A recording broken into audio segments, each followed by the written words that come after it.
Welcome dear students. हाय, मैं हूं सार्थक सिंह और इस ऑनलाइन प्लेटफॉर्म के थ्रू मैं आप लोग की class 11th and class 12th की फिजिक्स क्लासेस कंडक्ट करूंगा।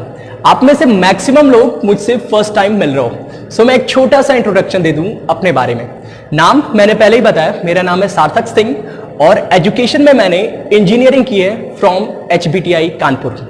और प्रोफेशन की बात करें तो पिछले 5 सालों से मैं अपने पैशन और प्रोफेशन यानी टीचिंग को फॉलो कर रहा हूं और इन 5 सालों में मैं IIT और नीट के स्टूडेंट्स को फिजिक्स ऑनलाइन और ऑफलाइन दोनों ही मोड में क्लासेस देता हूं। अचीवमेंट्स की बात करें तो मैं IIT क्वालिफाइड हूं और गेट 2018 में मैंने ऑल इंडिया रैंक 313 अचीव की थी।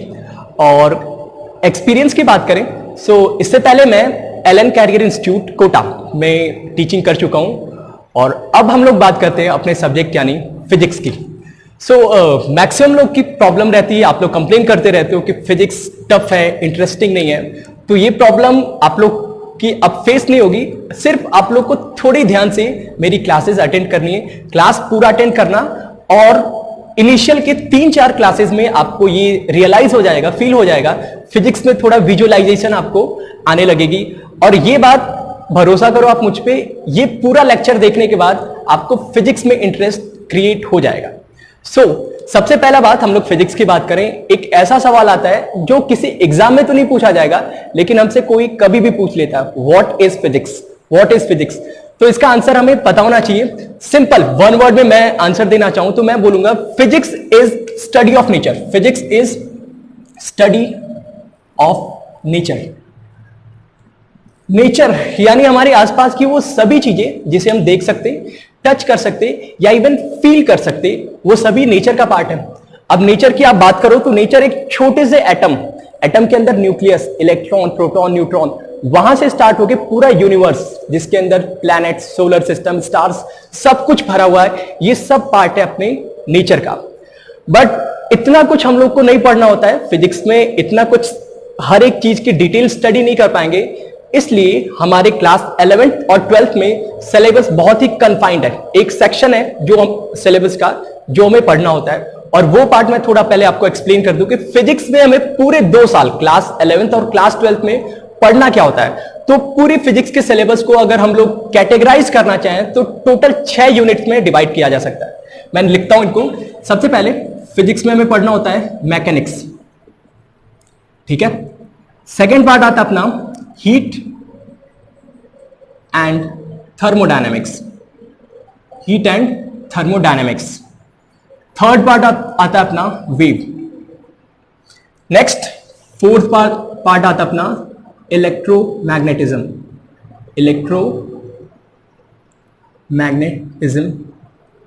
Fifth part is optics and sixth part is modern physics. Total in 6 part में पूरे फिजिक्स के सिलेबस को कैटेगराइज किया जा सकता है। ये 6 चैप्टर्स नहीं है, 6 यूनिट्स है और हर एक यूनिट के अंदर कुछ चैप्टर्स हम लोग को पढ़ने होते हैं, ठीक है। और बहुत अच्छी बात हमारे सिलेबस की ये है कि जो क्लास 9th और 10th का सिलेबस होता है वही चीज रिपीट होती है क्लास 11th और 12th में। सिमिलर क्लास 9th की चीज हमें 11th में मिलती है और 10th की चीज क्लास 12th में मिलती है। थोड़ी बहुत चीजें हम लोग पहले से इसके बारे में जानते हैं, मैं आपको सिर्फ रिकॉल कराऊंगा, आपको चीजें समझ में आएंगी।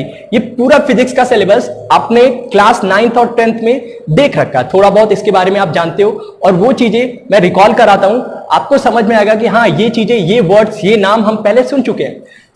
मैकेनिक्स पहला पार्ट है मैकेनिक्स और फिजिक्स यहीं से स्टार्ट होता है। जो लोग भी बोलते हैं कि फिजिक्स टफ है ना, तो उनकी प्रॉब्लम यहां से स्टार्ट होती है। जिस किसी ने इस पार्ट में फिजिक्स का पहला पार्ट यानी मैकेनिक्स में थोड़ा मेहनत नहीं की, थोड़ा ध्यान नहीं दिया, तो उन्हें फिजिक्स में हर एक पार्ट लगता है कि टफ है, फिजिक्स समझ नहीं आती, ये कंप्लेन यहीं से शुरू होती। तो mechanics is study of motion word हम लोग क्लास 8, 9, 10th कई बार सुन चुके हैं और मोशन वर्ड से हम लोग काफी रिलेटेबल है। ये मोशन की स्टडी होगी पहले पार्ट में मैकेनिक्स में। चैप्टर्स की बात करो तो आप इसमें kinematics, motion in 1D, motion in 2D, Newton's law, force, energy, work power energy और circular motion, friction, centre of mass, rotational motion, gravitation, ये सारे चैप्टर्स आपको इसके मैकेनिक्स यूनिट के अंदर देखने को मिलते हैं। सेकेंड पार्ट आता है हीट एंड थर्मोडायनेमिक्स। यहां पे हम लोग थर्मल एनर्जी की बात करते हैं। थर्मल एनर्जी यानी टेम्परेचर से रिलेटेड टर्म जो होते हैं वो चीजें हम लोग को यहां पढ़नी होती हैं। गैस के बारे में पढ़ेंगे, थर्मोडायनेमिक प्रोसेस होते हैं वो पढ़ेंगे, हीट ट्रांसफर के मेथड्स पढ़ेंगे इस वाले पार्ट में। फिर आएगा वेव। वेव में हमें पढ़ना होगा वेव इन स्ट्रिंग और साउंड वेव। इसके साथ साथ एक और बहुत इंटरेस्टिंग चैप्टर आता है सिंपल हार्मोनिक मोशन, जो हमें इस यूनिट के अंदर ही पढ़ना होता है। और इसके साथ ही सिर्फ 3 पार्ट के साथ ही हमारा क्लास 11th खत्म हो जाता है। क्लास 11th का सिलेबस है ये 3 यूनिट्स, और 3 यूनिट्स जैसे ही कवर होगा हमारा क्लास 11th का पूरा सिलेबस कंप्लीट होता है। फिर हम लोग मूव करते हैं क्लास 12th के लिए। तो क्लास 12th का सबसे पहला पार्ट और सबसे जरूरी, इवन मैं बोलूं कि पूरी फिजिक्स में सबसे ज्यादा स्कोरिंग बोर्ड्स के लिए भी और किसी कंपटीशन आईआईटी और नीट के लिए भी सबसे ज्यादा स्कोरिंग पार्ट होता है इलेक्ट्रोमैग्नेटिज्म। इलेक्ट्रो मींस चार्ज, तो चार्ज की इलेक्ट्रिक और मैग्नेटिक प्रॉपर्टी इस चैप्टर में हम लोग पढ़ते हैं। इसमें भी आपको 6 से 7 चैप्टर आएंगे, जैसे कि electrostatics, capacitor, current electricity, magnetism, earth magnetism, electromagnetic induction, alternating current. ये जितने भी नाम मैं बोल रहा हूं आप लोग क्लास 10th में इन वर्ड्स को, इन नाम को सुन चुके हो, और ये चीजें क्लास 12th में फिर से ये पूरे चैप्टर के फॉर्म में होती हैं, सब हमें पढ़ना होता है। फिर आता है अपना optics. Optics is study of light. Light, reflection, refraction, mirror, lens, ये सब कुछ हमने क्लास 10th में देखा हुआ है। ये चीज आता है ऑप्टिक्स में, और यहां पे 2 चैप्टर्स आएंगे हमारे, एक होगा जियोमेट्रिकल ऑप्टिक्स और दूसरा होगा वेव ऑप्टिक्स।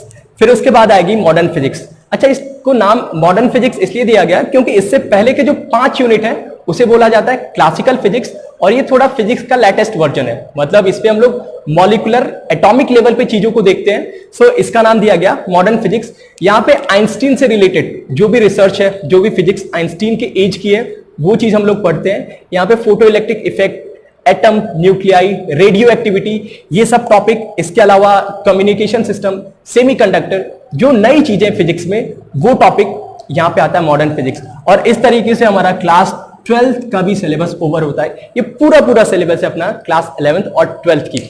छोटी सी और इंफॉर्मेशन दे दूं इन चैप्टर्स के बारे में। ये फिजिक्स में सबसे पहला पार्ट, और एक तरीके से बोले एक वेटेज के हिसाब से भी अच्छा वेटेज है इसका, और यहां पे सबको बहुत ध्यान से पढ़ना होता है। आपने थोड़ा यहाँ पे कुछ क्लासेस रेगुलर करते रहे और ये टॉपिक आपने ध्यान से पढ़ लिया, तो आपकी फिजिक्स में फिर ये कंप्लेन नहीं आएगी कि फिजिक्स टफ है। हीट एंड थर्मोडायनेमिक्स ये इजीएस्ट टॉपिक है, थ्योरेटिकल पार्ट होता है, आप इसे बहुत आसानी से समझ सकते हो, और ये स्कोरिंग भी होता है। फिर आता है वेव। वेव में हमें थोड़ा विजुअलाइज करना पड़ता है। फिजिक्स जो एक सब्जेक्ट है विजुअलाइजेशन का, असली विजुअलाइजेशन यहां पे देखने को मिलती है हमें वेव के बारे में। ये भी एक स्कोरिंग पार्ट है, छोटे टॉपिक्स होते हैं इसमें भी। फिर आते हैं क्लास 12th में। तो क्लास 12th में इलेक्ट्रोमैग्नेटिज्म सबसे बड़ा पार्ट मैंने बताया, और स्कोरिंग पार्ट भी है, और यहां पे आपको वेटेज के हिसाब से भी अच्छा है, और ये पार्ट बहुत आसानी से कवर किया जा सकता है।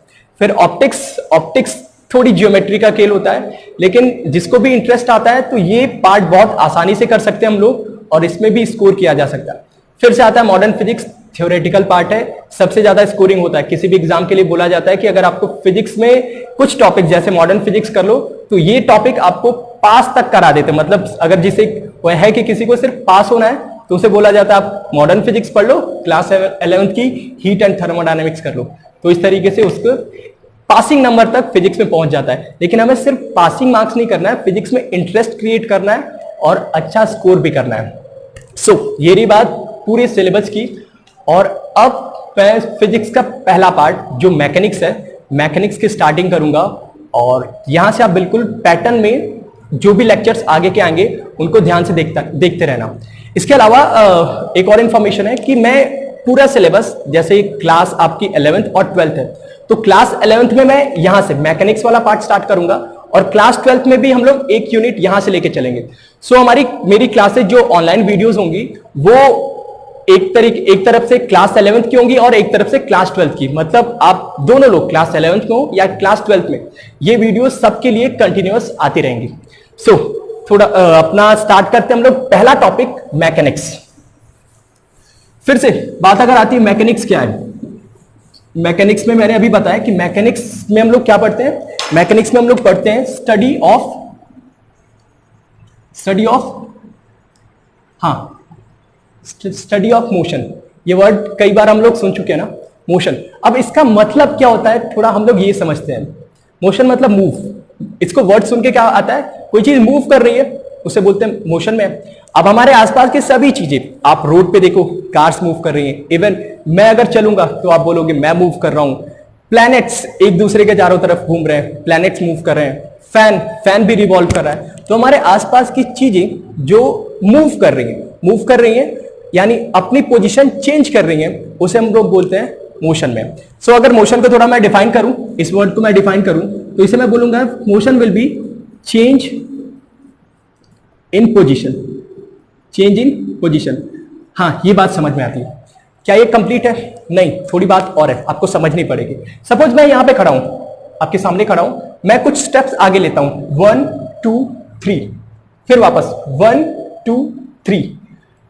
अगर मैं पूछूं आपसे क्या मैंने मोशन किया, हाँ आप सबने देखा मैंने मोशन किया, क्योंकि मैं 3 स्टेप्स आगे गया, 3 स्टेप्स पीछे आया।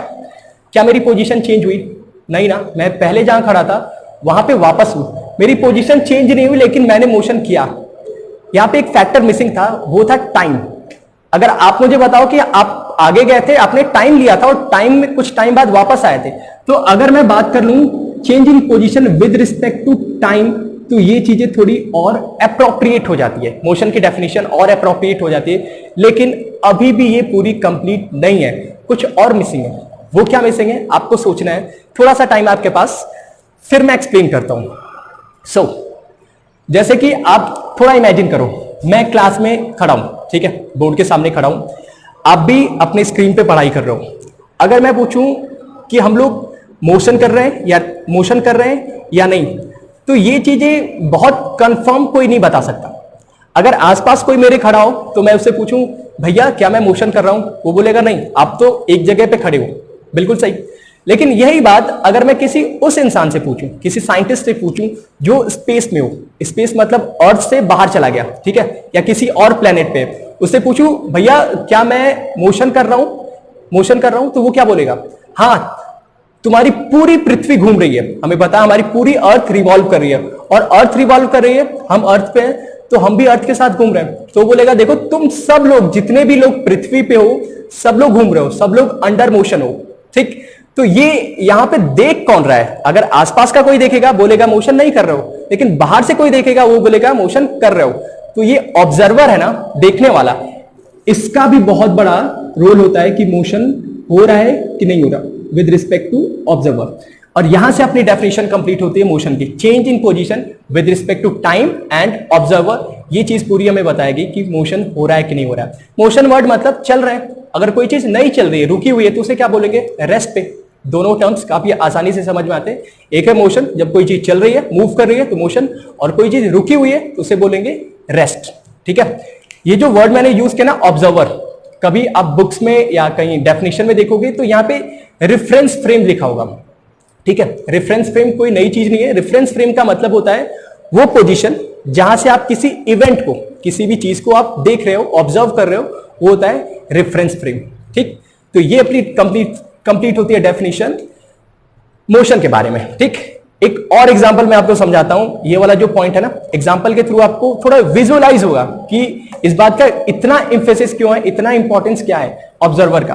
देखो एक एग्जांपल है, और ये एक ट्रेन की बोगी है, ठीक है, ट्रेन का एक कंपार्टमेंट है, ये रहे इसके चक्के, मैं सिर्फ एक पार्ट कर ले रहा हूं, ठीक है। इधर भी बोगियां हैं, इधर भी बोगियां लगी हुई हैं, और ये ट्रेन एक प्लेटफॉर्म पे खड़ी हुई, यहां पे कोई ए बैठा हुआ है, ठीक है, पर्सन ए, और यहां पे कोई पर्सन बी बैठा हुआ, ठीक।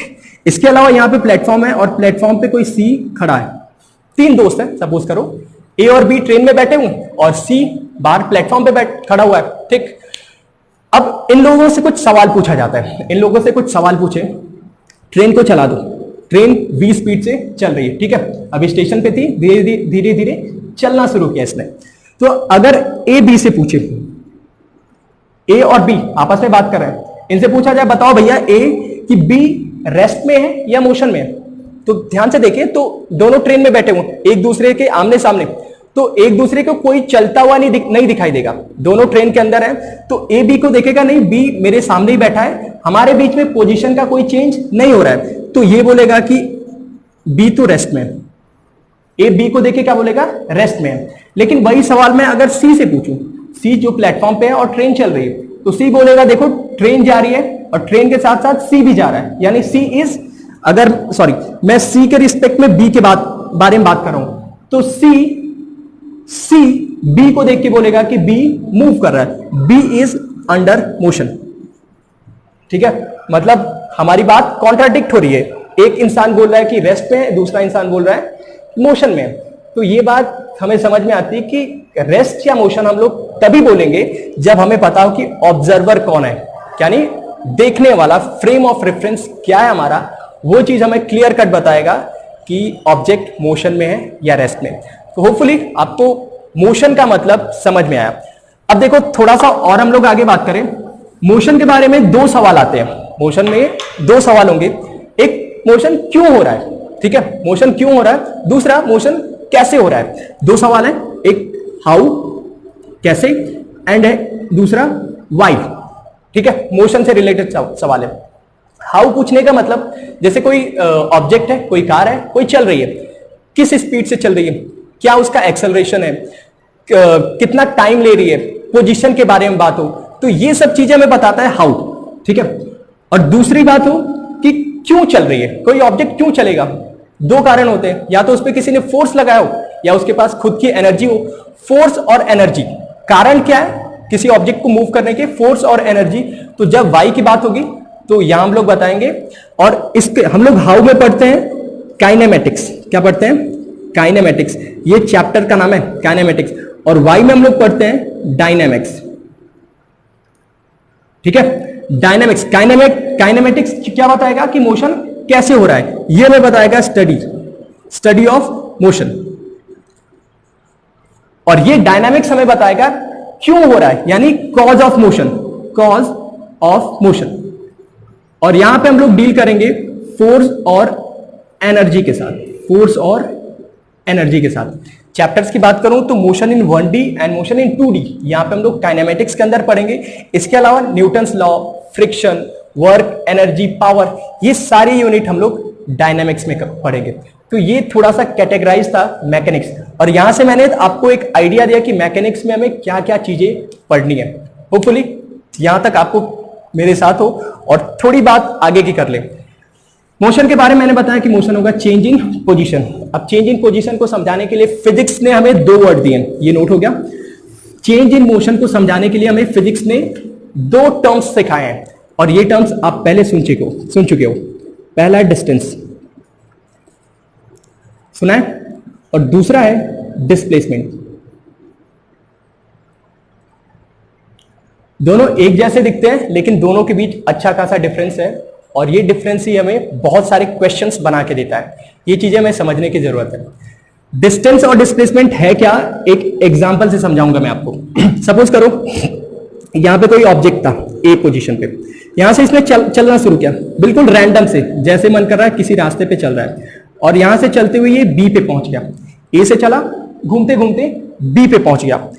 अब अगर मुझसे कोई बोलता है ना कि बताओ डिस्टेंस क्या है, ठीक है, डिस्टेंस, तो यहां से लेके मैं इसकी पूरी लेंथ, जिस रास्ते पे चला पूरी लेंथ को अगर मेजर करूंगा, मैं नापूंगा पूरी लेंथ को, तो वो मुझे देगा डिस्टेंस। तो इसको मैं बोलता हूं एक्चुअल का पाथ लेंथ, मतलब जिस रास्ते पे भी मोशन हुआ है, जिस रास्ते पे भी मोशन हुआ है उसकी पूरी लंबाई, एक्चुअल वाली रास्ते को अगर मैं मेजर करूं तो वो मुझे देगा डिस्टेंस। ये समझ में आती। दूसरी बात डिस्प्लेसमेंट की, तो डिस्प्लेसमेंट सिर्फ इनिशियल पॉइंट, कहां से स्टार्ट हुआ ये इनिशियल पॉइंट, और फाइनल पॉइंट कहां पे एंड हुआ, इन दो पॉइंट्स को देखता है। और इन पॉइंट्स के बीच की सबसे छोटी दूरी, अगर मैं इन दोनों को जोड़ दूं तो ये जो सबसे छोटी दूरी है ये हमें बताएगी डिस्प्लेसमेंट। तो अगर डिस्प्लेसमेंट के बारे में बात करूं तो ये होगा हमारा शॉर्टेस्ट पाथ लेंथ, कहां से कहां के बीच, between initial and final point. ये बात मुझे बताएगा डिस्प्लेसमेंट। तो यहां पे डायग्राम से देखना चाहें तो ये पूरी लंबाई, पूरी एक्चुअल लेंथ ये हमें दिखा रही है डिस्टेंस, और ये वाली शॉर्टेस्ट इनिशियल और फाइनल पॉइंट को जोड़ने वाली लंबाई बता रही है डिस्प्लेसमेंट।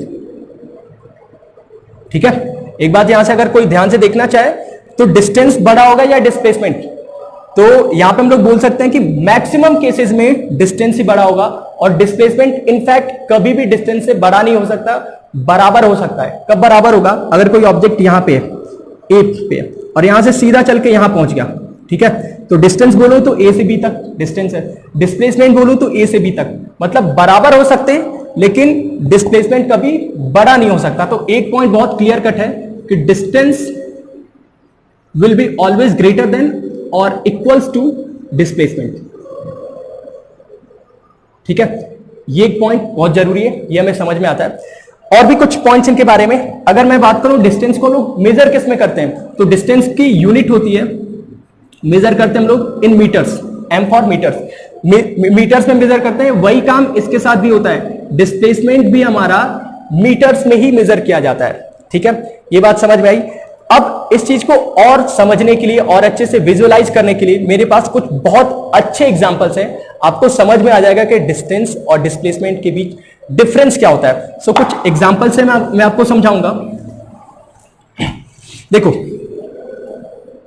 यहां पे कोई पॉइंट ए पे एक पार्टिकल था और ए से चला बी तक और इसने दूरी चली 4 मीटर की। ठीक है, ए से बी चला 4 मीटर और फिर बी से पहुंचा सी तक और सी बी से सी की दूरी है 3 मीटर्स। ठीक है, ए से बी फिर बी से सी। अब यहां पे मुझसे 2 सवाल पूछे गए, बताओ भैया डिस्टेंस कितना है और फिर बताओ डिस्प्लेसमेंट कितना है। कुछ लोगों को क्वेश्चन देख के समझ में आ गया होगा, कुछ लोगों को क्वेश्चन देख के समझ में आ गया, ये रास्ता ये वाला एंगल है 90 डिग्री, देख के समझ में आ गया। तो इसका देखो डिस्टेंस क्या होता है, एक्चुअल दूरी। यहां से कितनी दूरी है 4 और यहां से 3, 4 और 3 को अगर मैं जोड़ दूं तो ये आएगा 7 metres and this is distance. ठीक है, एक्चुअल दूरी क्या हमारी, डिस्टेंस। दूसरी बात डिस्प्लेसमेंट, बी का कोई रोल है नहीं, ये बीच का पॉइंट है। मुझे इनिशियल पॉइंट और फाइनल पॉइंट के बारे में बात करनी है, यानी ये दोनों पॉइंट और इन दोनों पॉइंट के बीच की सबसे छोटी दूरी जो होगी वही होगी क्या, डिस्प्लेसमेंट। थोड़ा सा ट्रायंगल देख के समझ आ गया होगा, ये 90 डिग्री देख के समझ में आ गया होगा कि ये दूरी कैसे निकालेंगे। हाँ, बिल्कुल सही सोचा आपने, पाइथागोरस से। ये 4 ये 3, इसका स्क्वायर प्लस इसका स्क्वायर अंडर रूट में करेंगे तो ये आएगा 16 प्लस 9 25 अंडर रूट 25, यानी ये दूरी कितनी आएगी 5 मीटर्स और इन दोनों को जोड़ने वाली दूरी 5 मीटर्स ही हमारी क्या है, डिस्प्लेसमेंट। होपफुली आप सभी को ये क्वेश्चन समझ में आया। क्वेश्चन समझ में आया तो अगला क्वेश्चन है, मेरे सॉल्व करने से पहले आपको सोच के ये क्वेश्चन सॉल्व करना है, कॉपी और पेन के साथ बैठे रहना।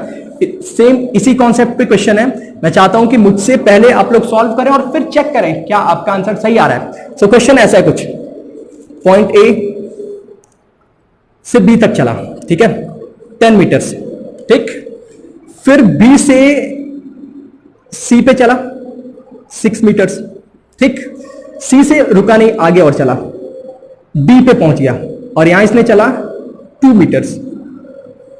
Question clear? ए से बी 10 मीटर, फिर बी से सी 6 मीटर और सी से डी 2 मीटर। ये सब एंगल 90 डिग्री पे टर्न लिया, ठीक। फिर से सवाल है, डिस्टेंस बताओ और डिस्प्लेसमेंट बताओ। जल्दी से आप लोग को सॉल्व करना है, जब तक मैं एक्सप्लेन करूं उससे पहले आपको खुद सॉल्व करना है और फिर आपको चेक करना है कि क्या आपका आंसर सही आ रहा है कि नहीं। सो डिस्टेंस यानी एक्चुअल पाथ लेंथ 10 6 2 कितना हो रहा है, 10 6 2 comes out to be 18 metres. 18 metre distance, maximum लोगों ने सही किया, बिल्कुल। फिर दूसरा पार्ट आता है डिस्प्लेसमेंट, यानी इस पॉइंट से इस पॉइंट को, इनिशियल से फाइनल पॉइंट को जोड़ूंगा तो मुझे मिलेगा डिस्प्लेसमेंट। कुछ दिख रहा है? नहीं दिख रहा है तो थोड़ी लाइंस खींचो, ज्योमेट्री से देखो, अब डेफिनेटली दिखा होगा। ये 90 डिग्री, ये पूरी दूरी 10 है तो यहां से यहां तक की दूरी कितनी है, 10 - 2 8, ये दूरी है 8 और ये दूरी है 6। ट्रायंगल दिखा, 8 और 6, 8 का 64 और यहां से 36, अंडर रूट में 100, ये दूरी कितनी है, अंडर रूट में 100 यानी 10 मीटर्स और यहां से यहां तक की जो दूरी है ना 10 मीटर्स, यही है अपना डिस्प्लेसमेंट। होपफुली आप में से सब लोग इस पार्ट को समझ चुके हो, ठीक। कुछ और भी एग्जांपल है मेरे पास यही बात समझाने के लिए, डिस्टेंस और डिस्प्लेसमेंट के लिए। अब थोड़ा हम लोग ट्रैक चेंज करते हैं, बिल्कुल स्ट्रेट चल रहे थे, अब थोड़ा सर्कुलर ट्रैक पे आते हैं। सो एक इंसान है, एक सर्कुलर ट्रैक पे चल रहा है, ए से स्टार्ट करके बी पॉइंट पे पहुंचा, ठीक है, और ये जो ट्रैक है एक सर्कुलर है। सर्कल का आधा पार्ट क्या होता है, semi circle. Semi circular track पे है और ये इसका सेंटर है। यहां से मैं मान लेता हूं कि इसकी रेडियस कुछ r, इसकी वैल्यू ले लेते हैं 7 मीटर। 7 मीटर का सर्कुलर ट्रैक है और A से स्टार्ट होके ये कोई इंसान B पॉइंट तक पहुंचा। फिर से पूछा मुझे डिस्टेंस बताओ और फिर बताओ डिस्प्लेसमेंट। आपको सॉल्व करना है मुझसे पहले, आपको सॉल्व करना है मुझसे पहले, ध्यान से देखते रहो। डिस्टेंस की बात करें तो डिस्टेंस क्या होगा, एक्चुअल पाथ लेंथ, यहां से लेके यहां तक की एक्चुअल दूरी। अगर मैं इसको पूरा सर्कल लेता, पूरा सर्कल, तो दूरी क्या होती है सर्कल की, सरकमफेरेंस कितना होता है 2 पाई r। Circumference of circle is 2 pi r। लेकिन ये पूरा सर्कल है क्या, नहीं, आधा सर्कल है। तो 2 पाई r का आधा कितना होगा, पाई r, और ये होगा हमारा डिस्टेंस यानी सरकमफेरेंस का आधा। r की वैल्यू कितनी, पाई की वैल्यू होती है 22/7, सबको पता। और r इसलिए मैंने जानबूझ के 7 लिया, cancel, comes out to be 22 metre will be our distance. 22 metre will be our distance. दूसरी बात आती है डिस्प्लेसमेंट की। फिर से सोचो क्या बताया था मैंने, इनिशियल और फाइनल। इनिशियल क्या है a, फाइनल क्या है b, दोनों को जोड़ो, ये होता है r, ये होता है r, कितना आ रहा है 2r। 2r is our displacement. Values रखें तो 14 metre will be our displacement. Hopefully बहुत आसान सा सवाल था, सबने समझ लिया होगा।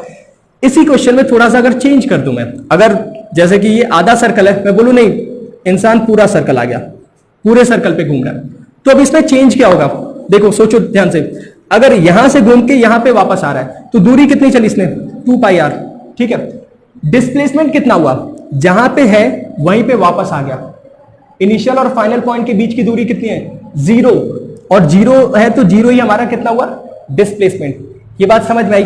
इस पे और चेंज करना चाहूं तो और भी सवाल बना सकता हूं। मैं बोलूं कि देखो यहां से स्टार्ट करेगा और ये क्वार्टर सर्कल, 3 क्वार्टर सर्कल, मतलब ये 90 डिग्री है, यहीं पे आके रुक गया, ठीक है। ए से आके ये बी पॉइंट मान लो, यहां पे आके रुका, ठीक। इसको भी कर सकते हैं। मुझे पता है कि पूरे सर्कल का होता है 2 पाई r, तो उसका 3/4 है, पूरे सर्कल का 3/4 है, 3/4 ऑफ 2 पाई r। ये होगा हमारा डिस्टेंस। फिर बात करें डिस्प्लेसमेंट की, ये होगा इनिशियल पॉइंट, ये होगा फाइनल पॉइंट, दोनों को जोड़ो। अब हमें ये नहीं सोचना है कि ये वाला सरकमफेरेंस, नहीं, बिल्कुल स्ट्रेट लाइन, दोनों पॉइंट के बीच का स्ट्रेट लाइन ही हमें बताएगा डिस्प्लेसमेंट। ध्यान से देखो, ये एंगल कितना होता है 90 डिग्री, ये दूरी कितनी है r, ये दूरी कितनी है r, ट्रायंगल में तो ये दूरी कितनी होगी √2r, ठीक है, √2r, और यही होगा हमारा displacement. √2r will be our displacement. Values रख देंगे तो ये होगा हमारा आंसर। बहुत बेसिक से सवाल थे डिस्टेंस और डिस्प्लेसमेंट पे। अब थोड़ा सा अच्छा सवाल, एक इंटरेस्टिंग सा क्वेश्चन है मेरे पास इसी पे बेस्ड, डिस्टेंस और डिस्प्लेसमेंट पे। और मैं आपको बताऊं ये किसी छोटी क्लास का क्वेश्चन है, लेकिन है बहुत अच्छा सा क्वेश्चन। आप ये क्वेश्चन मुझे पूरी उम्मीद है कि आप में से मैक्सिमम लोग, मैं क्वेश्चन दूंगा आप लोग सॉल्व करना, मैक्सिमम लोग इसको गलत आंसर देते हैं। मैं क्लासरूम में भी देख चुका हूं, इसका आंसर गलत मिलता है। इसलिए मैं चाहता हूं कि आप लोग सही इसको सॉल्व करके बताएं। देखो क्वेश्चन है क्या एक्चुअल में, एक पोल है, पोल यानी खंबा, एक पोल है और इसकी लेंथ लंबाई है 15 मीटर। कितनी, 15 मीटर। और पोल के बॉटम पे एक बंदर है, ठीक है, बंदर है, ठीक है। और बंदर को ऊपर पहुंचना है, ठीक। लेकिन बंदर के साथ एक प्रॉब्लम है, जैसे बंदर एक बार एफर्ट लगाता है, एक बार जब चढ़ना चाहता है तो ये 3 मीटर तो ऊपर चढ़ता है, ठीक है, 3 मीटर ऊपर चढ़ता है, लेकिन उसी के साथ 1 मीटर नीचे भी आ जाता है। मतलब एक बार एफर्ट लगेगा, 1 2 3 ऊपर चढ़ गया, फिर 1 मीटर नीचे सरक आएगा, ठीक। तो एक बार जब ये एफर्ट करेगा 3 ऊपर 1 नीचे, तो मुझे जानना है कि ऐसे करते करते ऊपर नीचे करते करते यहां पे पहुंचेगा, तो इनिशियल और फाइनल पॉइंट के बीच की दूरी जब ये यहां पे पहुंचेगा तो मेरा डिस्प्लेसमेंट कितना होगा, 15, क्योंकि ये इनिशियल पॉइंट है, ये फाइनल, डिस्प्लेसमेंट होगा 15। तो मुझसे सवाल पूछा गया कि भैया इन दोनों पॉइंट के बीच में डिस्टेंस कितना चलेगा। डिस्प्लेसमेंट तो 15 है, समझ में आ रहा है यहां पहुंचने के बाद, लेकिन उससे पहले डिस्टेंस कितना चलेगा वो मुझसे सवाल पूछा गया है। जितने लोगों को क्वेश्चन समझ में आ गया सॉल्व करना शुरू कर दें, जिसने नहीं समझा थोड़ा सा एक्सप्लेन कर रहा हूं और मैं इस क्वेश्चन को, और आपके पास पूरे 2 मिनट का टाइम होगा इस क्वेश्चन को सॉल्व करने के लिए। सो क्वेश्चन समझो, देखो जब ये यहां पे है तो 3 मीटर ऊपर चढ़ेगा, 3 मीटर ऊपर, लेकिन 1 मीटर नीचे आ जाएगा, ठीक है। मतलब ये अल्टीमेटली सिर्फ चल पाएगा 2 मीटर पे। लेकिन दूरी कितनी चली, 3 ऊपर प्लस 1 नीचे, मतलब डिस्टेंस ये चला, डिस्टेंस चला 3 + 1 4, लेकिन डिस्प्लेसमेंट कितना हुआ 2, डिस्प्लेसमेंट कितना हुआ 2। इस तरीके से करते ऊपर नीचे करते हुए इसे 15 पे जाना है, और 15 पे जब पहुंचेगा तो मुझसे पूछा गया कि 15 पे इसका डिस्टेंस कितना हो जाएगा total. 15 is displacement, then what will be our displacement. सब लोग सॉल्व करें, तब तक मैं पानी पी लेता हूं। आपके पास 1 मिनट का टाइम और, फिर मैं एक्सप्लेन करूंगा इस क्वेश्चन को।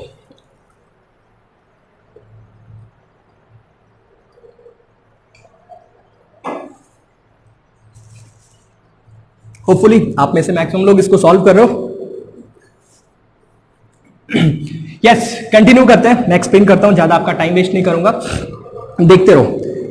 फर्स्ट टाइम अगर ये 3 मीटर ऊपर चल रहा है, 2 मीटर नीचे, तो जब ये डिस्टेंस 4 चला तो डिस्प्लेसमेंट इसका हुआ 2, मतलब 2 मीटर ऊपर चढ़ने के लिए ये 4 मीटर डिस्टेंस चल रहा है, तो 2 का डिफरेंस करके ये पहले तो 14 पे पहुंचेगा, ठीक है, 14 पे 2 का करके यानी 7 बार एफर्ट करेगा तो 14 पे पहुंचेगा, ठीक है।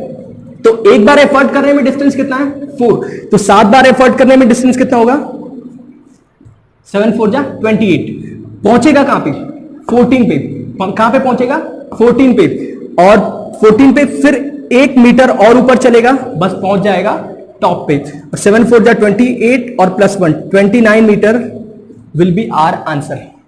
मुझे उम्मीद है आप में से मैक्सिमम लोगों ने ये आंसर निकाल लिया होगा, बट अफसोस ये आंसर सही नहीं है, ये आंसर गलत है। गलत क्या है वो मैं समझाता हूं, और ये समझाने के बाद एक और सेम पैटर्न पे नया क्वेश्चन होगा, उस बार आपको ये गलती नहीं करनी होगी। गलती क्या है समझो। मुझे पता है कि 2 मीटर चलने के लिए 4 मीटर एफर्ट कर रहा है, बिल्कुल सही बात है, लेकिन लास्ट वाला जो मोमेंट है ना, लास्ट वाला मोमेंट उसको आप देखो। जैसे पहले ये चलेगा कैसे, पहले 2 मीटर 4 6 8 10 12 14 और 15 ऐसे चलने वाला, ठीक है, हर बार 2 स्टेप ऊपर चढ़ा। बट एक बात आप देखो, 3 मीटर एक बार ऊपर जाता है और 1 मीटर नीचे आता है।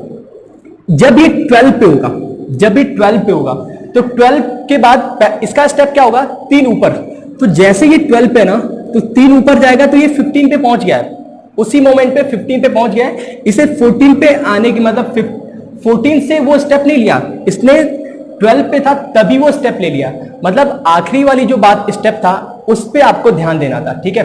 ये चीजें मैक्सिमम लोग, कोई नई बात नहीं, मैक्सिमम लोग से ये गलती हो जाती है, आखिरी बात आपको ध्यान देनी, मतलब ये 0 से लेकर 12 तक, मतलब 2 का करेगा, 2 स्टेप चलेगा, तो 6 बार तो बिल्कुल 6 टाइम्स 4 एक बार में चल रहा है, और 12 पे पहुंचने के लिए 6 बार चलेगा, तो यहां पे 12 पे पहुंचा, और फिर उसके बाद 12 के बाद 3 मीटर अगला स्टेप जब लेगा तो ये टॉप पे पहुंच जाएगा। और मुझे यही देखना था कि किस मोमेंट, जिस मोमेंट पे वो टॉप पे 15 मीटर पे, उसी मोमेंट पे डिस्टेंस कितना है।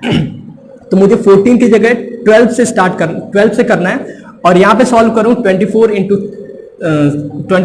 3 27 मीटर्स, ये सही आंसर है। 27 metres is correct answer, 29 metre is wrong. Hopefully आप लोगों को समझ में आ गया। जिसको नहीं समझ में आया, एक और मेरे पास प्रॉब्लम है, यहां पे आपको समझ में आ जाएगा पूरा ये खेल है क्या। और ये क्वेश्चन आपके एनसीईआरटी क्लास 11th का ही है, ठीक है, उसको मैं थोड़ा मॉडिफाई करके आपके हिसाब से क्वेश्चन बना रहा हूं। एक ड्रंकर्ड है, ड्रंकर्ड पियक्कड़ है, ठीक है, नशे की हालत में सीधे चल नहीं पा रहा है, और ये जहां पे खड़ा है यहां से 11 मीटर 11 मीटर पे एक गड्ढा है, पिट, ठीक है। आदमी आगे आएगा चलते हुए और गड्ढे में गिरने वाला है, ठीक, लेकिन ये सीधा नहीं चल रहा है। अब ये चलने के साथ इसके प्रॉब्लम ये है कि एक बार में चलता है तो ये 5 मीटर आगे जाता है फॉरवर्ड, और उसके साथ ही 2 मीटर बैकवर्ड हो जाता है, ठीक है। मतलब चलेगा 1 2 3 4 5 आगे गया, फिर 2 पीछे, 5 आगे 2 पीछे, ऐसे ऐसे चल के आगे बढ़ रहा है, ठीक है।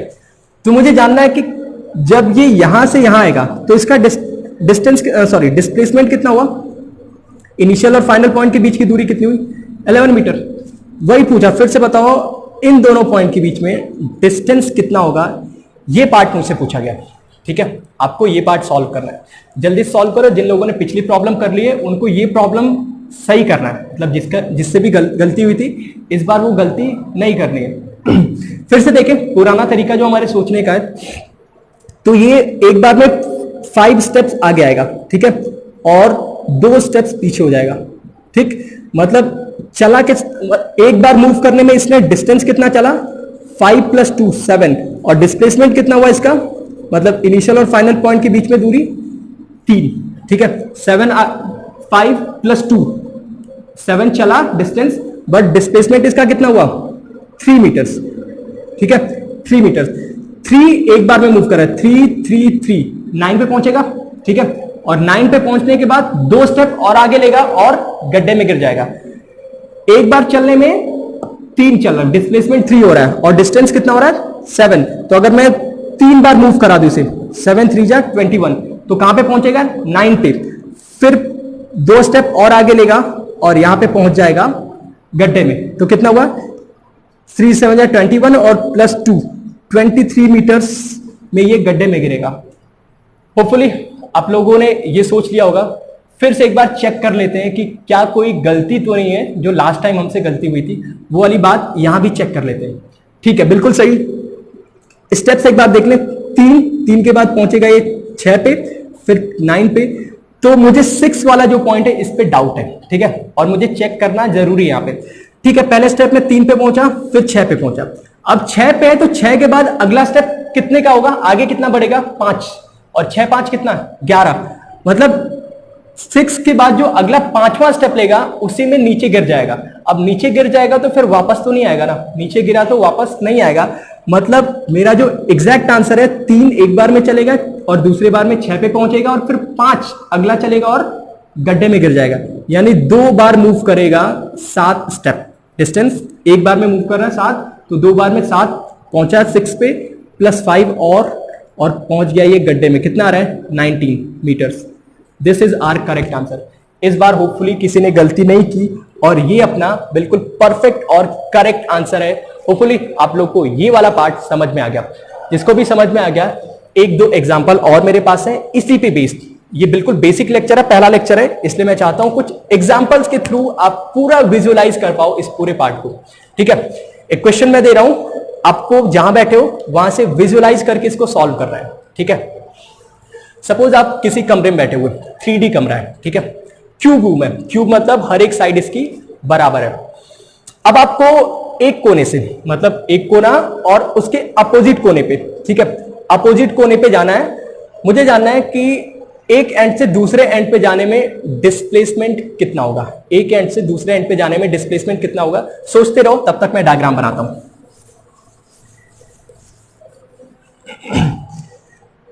यह है अपना एक 3D रूम,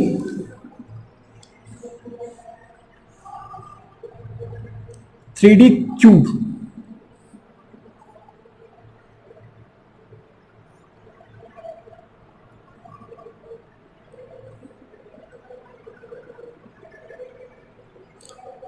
ठीक है, ये बात आपको दिख रही होगी। 3D रूम है, थोड़ा सा मैंने गलत बनाया, ये एक्चुअल में ऐसा होगा, ये फ्रंट पार्ट है और ये बैक पार्ट है। Okay, now it's fine. ये 3D रूम है और एक एंड से अपोजिट एंड में डायगोनली अपोजिट एंड पे जाना है। मतलब यहां पे अगर हो तो आपको यहां पे जाना है, ठीक है, ए पॉइंट से बी पॉइंट तक जाना है। और मुझे जानना है कि डिस्प्लेसमेंट कितना होगा। ये जो क्यूब है और क्यूब है, क्यूब की साइड है कुछ ए मीटर्स, ठीक है, साइड ए मीटर्स है। आपको सॉल्व करके बताना है कि कितना होगा एक डायमेट्रिकल एंड से दूसरे डायगोनल एंड पे पहुंचने में डिस्प्लेसमेंट। ठीक है, सॉल्व करते हैं इसको। अगर आपको 2D में समझ में आता है, जैसे 2D में समझ, एक प्लेन है, ठीक है, एक प्लेन की बात करूं तो मुझे पता है यहां से यहां तक पहुंचने में दूरी कितनी होगी। ये साइड ए है, ये भी ए है, तो पाइथागोरस से मैं सॉल्व करके बता सकता हूं कि ये होगा √2a। ठीक है, ये बात समझ में आती है। लेकिन यही चीज चल रहा अपना 3D में। तो 3D में मुझे यहां से, इस पॉइंट से लेके यहां तक की दूरी कैलकुलेट करनी है। तो दूरी कैलकुलेट करने का तरीका क्या है वो समझो। सबसे पहले आप अगर ये दूरी निकाल लो, मतलब बॉटम वाली प्लेन देखो, बॉटम में ये दूरी, ठीक है, बॉटम का जो प्लेन है वो एक 2D प्लेन है, ठीक है, और साइड ए, तो ये वाली दूरी कितनी होगी, √2a, कितनी होगी, √2a, और फिर यहां से ये दूरी कितनी होगी, a, मतलब √2a और a, बाकी इन दोनों के बीच में एंगल 90 डिग्री। तो यहां से पाइथागोरस फिर से लगेगा तो मुझे मिल जाएगा डायगोनल की लंबाई कितना आएगा, उसको सॉल्व करना है तो सॉल्व भी हो जाएगा बहुत आसानी से। और सॉल्व करने पे ये आएगा कुछ अंडर रूट में √2a का स्क्वायर प्लस a का स्क्वायर, और ये सॉल्व करने पे आता है √3a, कितना आता है, √3a, और ये होगा अपना आंसर। किसी भी क्यूब रूम में एक एंड से अपोजिट एंड पे पहुंचने में जो सबसे छोटी दूरी या बोले डिस्प्लेसमेंट होता है वो होता है √3a। होपफुली सबको समझ में आया। जिसको नहीं समझ में, अपने कमरे में बैठ के इसको विजुलाइज करोगे, देखोगे तो समझ में आएगा कि दूरी कैसे कैलकुलेट करनी है। आपको कुछ नहीं करना है, पहले एक कोने से अपोजिट कोने नीचे से जाओ, फिर उस कोने से ऊपर जाओ, ठीक, और इनके बीच में, दोनों के बीच में देखोगे एंगल होगा 90 डिग्री, √2a डायगोनल और फिर a, और इनको एक ट्रायंगल से जोड़ो तो ये जो दूरी होगी वो आती है √3a, ठीक है, पाइथागोरस यूज करके हमने निकाला। ये बहुत बेसिक सवाल है, बहुत लोग समझ जाते हैं आसानी से, लेकिन इस पे एक अच्छी प्रॉब्लम है मेरे पास, और ये एक चॉकलेट प्रॉब्लम, क्लासरूम में तो ये चॉकलेट प्रॉब्लम होती है, बट यहां आप लोग को सॉल्व करना है, और इसका आंसर मैं आज नहीं बताऊंगा, इसका आंसर अगली क्लास में दूंगा। मैं चाहता हूं कि जो लोग इस प्रॉब्लम को सॉल्व कर पा रहे हैं वो कमेंट पे मुझे बता दें कि इस क्वेश्चन का आंसर क्या होगा, क्योंकि जितने लोग को मैंने ये प्रॉब्लम दी है मैक्सिमम लोग का गलत आंसर आता है, ठीक है, और ये चैलेंजिंग प्रॉब्लम है आप सबके लिए। मैं चाहता हूं कि आप लोग कहीं से पढ़ना चाहें या कहीं से हेल्प लेना चाहें, इस प्रॉब्लम को सॉल्व करके मुझे कमेंट में आंसर बता देना। क्वेश्चन है क्या, ये सुन लो पहले। सेम प्रॉब्लम है, यहां पे क्या है कि एक एंड से डायगोनल दूसरे एंड पे ही पहुंचना है, ठीक है, लेकिन एक कंडीशन है। कंडीशन ये है कि यहां पे इंसेक्ट है, इंसेक्ट की कोई कीड़ा है, वो उड़ नहीं सकता है, रेंग सकता है, क्रॉल कर सकता है, ठीक है, और उसे रेंगते हुए एक कोने से दूसरे कोने जाना है। क्या करना है, रेंगते हुए एक कोने से दूसरे कोने जाना है। तो सबसे छोटी दूरी उस इंसेक्ट के लिए, सबसे छोटी दूरी क्या होगी ये आपको बताना है। सबसे पहले बता दूं कि ये जो, अगर कोई भी सोचा है कि √3a होगा तो वो गलत आंसर है, क्योंकि वो ये दूरी चलने के लिए उसे उड़ना पड़ेगा, इस कोने से उड़ के वहां जाना पड़ेगा, ठीक है, लेकिन यहां पे उड़ नहीं सकता, ये रेंग सकता है, तो उसे जमीन या दीवार के सहारे ऊपर जाना है, ठीक। इसका आंसर आपको कमेंट करके मुझे नीचे बताना है। अगली क्लास में मैं इसको एक्सप्लेन करूंगा, थोड़ा सा विजुलाइज करोगे तो एक क्वेश्चन समझ में आ जाएगा। बहुत इंटरेस्टिंग है, बहुत अच्छा सा आंसर आता है इसका, ठीक है। होपफुली आप सब लोग इसका आंसर ट्राई करोगे। जो भी आंसर आया प्लीज इसको कमेंट में लिख देना कि सर मेरा आंसर ये आ रहा है। फिर अगली क्लास में आपसे मिलेंगे। एक और रिक्वेस्ट आप सभी लोगों से, जैसा कि मेरा फर्स्ट लेक्चर था, आप लोगों से पर्सनली कभी मैंने इंटरेक्ट किया नहीं है, सो कुछ भी आपका फीडबैक हो, जैसे बोर्ड पे जो मैं लिख रहा हूँ साइज छोटी है, फॉन्ट वगैरह मुझे इंक्रीज करना है, मेरी आवाज कभी धीरे हो जा रही है या कभी तेज हो जा रही है, ऐसी कोई भी प्रॉब्लम अगर आपने फेस किया पूरे वीडियो के थ्रू तो प्लीज आप कमेंट पे मुझे बता देना। नेक्स्ट वीडियो से ये प्रॉब्लम मैं रेक्टिफाई करूंगा, ये प्रॉब्लम नेक्स्ट टाइम से नहीं आएगा। इसके अलावा मैं सब्जेक्ट में जो भी पढ़ा रहा हूं इस पे आप फीडबैक अपना दे सकते हो कि मुझे लेवल, जैसे अभी आज बेसिक लेक्चर था इसलिए मैंने बेसिक से स्टार्ट किया, बहुत बेसिक टर्म पे थोड़ा ज्यादा टाइम मैंने लिया, तो ये चीजें आप बता सकते हो कि थोड़ा स्पीड, मतलब मैं अपना जो पढ़ाने का स्पीड है उसको तेज करूं या धीरे करूं, या फिर मैं जो बोलता हूं मैं काफी तेज कभी कभी बोलता हूं, तो उस लेवल को धीरे करना है, तेज करना है, या फिर ओके है तो ये भी बोल देना कि sir speed is okay. And level की बात करें कि सब्जेक्ट में जो लेवल है तो लेवल धीरे धीरे अपना बढ़ेगा। अभी हम लोग बेसिक ही कर रहे हैं और बेसिक में हम लोग कुछ भी छोड़ने वाले नहीं, सब कुछ एक एक लेवल को लेते हुए आगे बढ़ेंगे। सो आगे क्लास में फिर आपसे मिलेंगे और जो भी आपका फीडबैक है प्लीज आप कमेंट में बता देना, और तब तक फिर मिलेंगे अगली क्लास में। तब तक टेक केयर, बाय।